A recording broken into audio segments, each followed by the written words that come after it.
Hi guys. Okay, today we're gonna read some of my notes from um that I've been writing for a class. Um these notes I have references from Wikipedia, etc. So I've just combined a bunch of different resources to write them. If you need to look up any more details, you can Google some of the information yourself. But I tried to do like a summary of life science and cell biology. This is my major, in fact, but so it's kind of interesting stuff. But we're gonna read the notes that I wrote.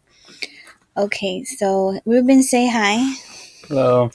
So he's gonna be helping me read, so hopefully it'll be a little bit quicker. Okay. So the basic unit of living things is the cell. Cells were first seen in the 1600s. Robert Hooke observed the cork cell's box-like walls, and this is in the picture is what Robert Hooke saw when he looked at the thin cross-section or slice of the cork under his microscope at the time. And this is showing his microscope setup from the 1600s. Hooke calculated the number of cells in a cubic inch to be 1,259,000 approximately. And actually, no, 1 billion, excuse me. 1,259,712,000. It's just a lot. Hooke recorded all of his drawings and observations in his micrographia. He had physiological descriptions of miniature bodies made by magnifying glasses. He did a lot of observations and drawings, and he was a scientist. And you can read more at this link. And this is showing cork, which comes from the bark of trees. The tree is Quercus suber, is the species.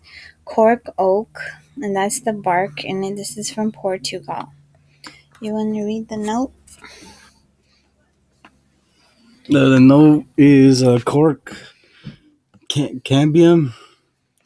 Cambia or Cambius. No, Cambiums is a tissue found in many vascular plants as part of the epidermis. The Cork Cambium is a lateral meristem and is responsible for secondary growth that replaces the epidermis in roots and stems. It is found in woody and many herbaceous dicots, Dicots. dicots. Can I say that? Gymnosperms. Gymnosperms and some monocots. Monocots usually lack secondary herbaceous dicots. Secondary growth. Secondary growth is one of the plant's meristems, the series of tissues consisting of embryonic and completely differentiated cells from which the plant grows. It is one of the many layers of bark between the cork and primary phloem. Phloem. I think the function of cork cambium is to produce the cork, a tough protective material. So yeah, this is showing where this where the part of the uh this is. So this is in the bark area. Um by the epidermis. Commercial cork is derived from the bark of the cork oak, Quercus suber. Cork has many uses, including wine bottle stoppers, bulletin boards, coasters, hot pads to protect tables from hot pans, insulation, sealing for lids, flooring, gaskets for engines, fishing bobbers, handles for fishing rods, tennis rackets. It is a high strength to weight um, cost-ablative material for aerodynamic prototypes and wind tunnels, as well as satellite launch vehicle payload fairings, re-entry surfaces, compression joints, and thrust-vectored solid rocket motor,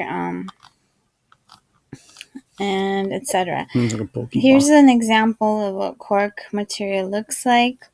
So they use it in all different kinds of things. It's very lightweight, but it has an insulative property and um, is useful in many things. So it comes from the bark of trees, which is shown here, the area where it's coming from, the hard material. So around those times of the 1600s, the microscope used was about 50 up to a couple hundred times magnification. Cells looked like a honeycomb.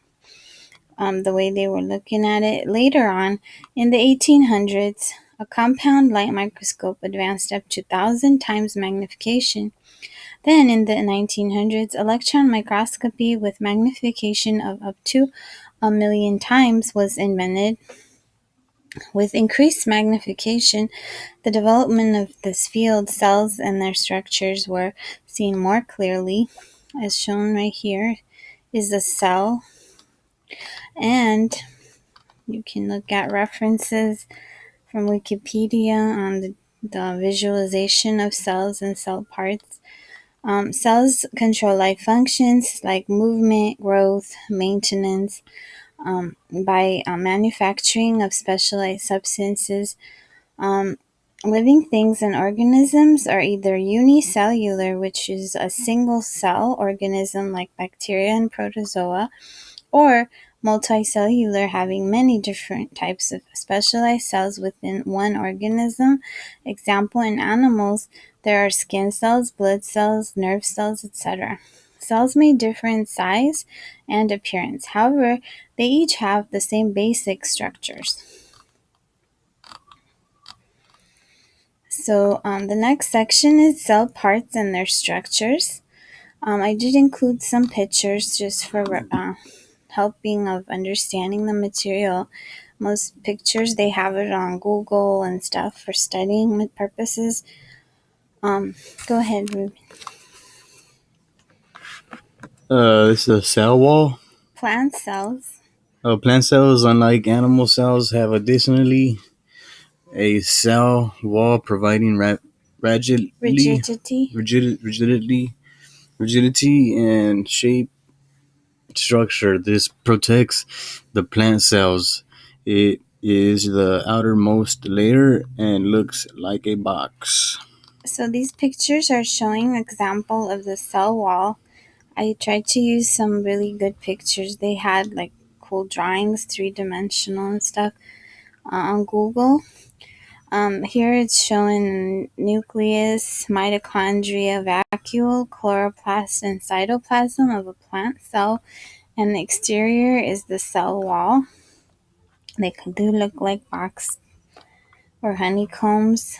So the first thing they were able to see were these cell walls in the first microscopes of a long time ago, like the Cork cell walls. Go ahead.